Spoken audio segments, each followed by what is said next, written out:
Let's move on to the next analysis, which is called as mesh analysis. As the name suggests, mesh is nothing but a loop.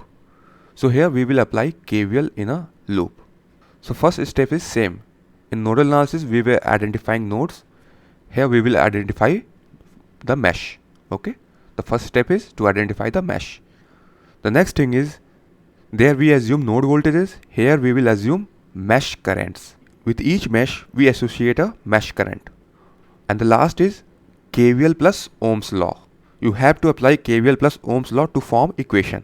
Then solve those equations to determine all the mesh currents. You can determine every mesh current by solving the KVL equation that you form. Okay. In order to apply the KVL, you need to have some basic. Suppose there is a resistance R and the voltage across the resistor is VR and the current I is flowing through the resistance. Then the polarity of the voltage will be like this. Okay.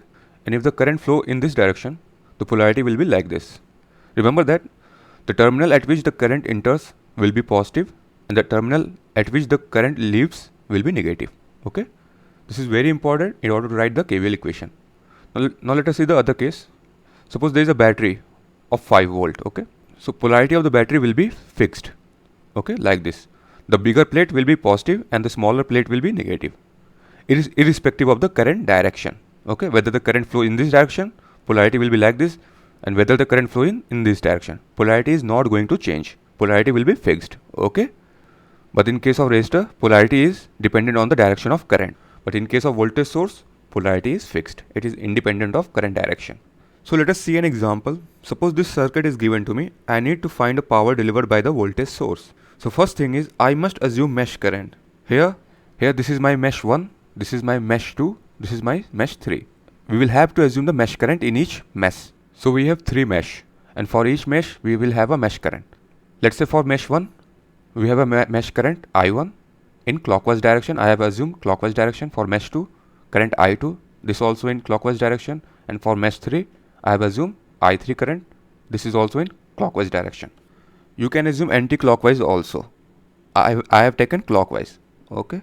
If your assumption is anywhere incorrect, that current will come out with a negative sign, which will show you that the direction you assumed was incorrect. Okay. So you can safely assume any direction, whether all anti-clockwise, all clockwise, some anti-clockwise, some clockwise. That depends on you. Okay. But if your assumption is wrong, the current will come out to be negative. Okay. Now according to current direction, let us assign a polarity for each element. Okay. For this resistance, current I1 is flowing in this direction. Okay, the polarity will be like this. Okay, because current is flowing in this direction. But in case of voltage source, polarity will be fixed. It is not going to change. It will be like this. In case of this resistance, this is common for mesh 1 and mesh 2. Here, two currents are flowing. I1 is flowing in this direction and I3 is flowing in this direction. Due to current I1, polarity will be like this because current is flowing entering from this side. And for current I3, polarity will be like this because current is entering from this side. Okay. Similarly, in this resistance, two currents is flowing, I1 and I2. Due to I1, polarity will be like this, and due to I2, polarity will be like this. Now, in case of 1 ohm resistance, current is entering from this side, so polarity will be like this. Now, in case of 2 ohm resistance, current is entering from this side, so polarity will be like this. Okay. So I have assigned the polarity for each element. Okay. Now let us write the KVL equation for each mesh. Let us start from this mesh. Okay. Let us move in clockwise direction. So let us start from here. We are going from positive to negative. So it will be minus sign. Okay. Minus 3I1. Again, we are moving from positive to negative. It will be minus 5. Minus 5. Okay. Here we are moving positive to negative due to current I1 minus 1 into I1. Now there is another polarity, minus to plus. It is rising. Then the sign will be positive, 1 into I3. Okay. Now here also we have two polarities, plus to minus. So minus 1 into I1. Now minus to plus, the sign will be plus 1 into I2 because this is polarity due to current I2. Now in a closed loop, sum of all voltage is equal to 0. That is the Kirchhoff's law. In a closed loop, sum of all the voltage is equal to 0. Now let us solve this. We will get minus 5I1 minus 3 minus 4 minus 5 minus 5I1 plus I2. Okay, you can see here plus I2. I3 plus I3 is equals to 5. Move this 5 to other side. Okay, we got 5. This is equation number 1. Now you should know one important point, that we cannot write a KVL equation in this loop, because in this loop there is one current source. We cannot write a voltage expression across the current source, because in case of resistance we can write I into R, voltage is equals to I into R. But in case of resistance, we cannot write I into R, something like that, okay? Because there is no resistance, okay? This is a pure current source here. So what we will do is, we will cover this loop, okay? In order to write the KVL equation, we will go for this loop. So let us start from here, okay? We are going from minus to plus, so it will be plus sign 1 into I1. There is another drop, that is plus to minus, so we will write minus 1 into I2. Now come to this resistance, this is minus to plus, plus 1 into I1. Now there is a plus to minus, that is minus 1 into I3. Now come to this resistance, plus to minus, minus 2 into I3. Now come to this, plus to minus, minus 1 into I2.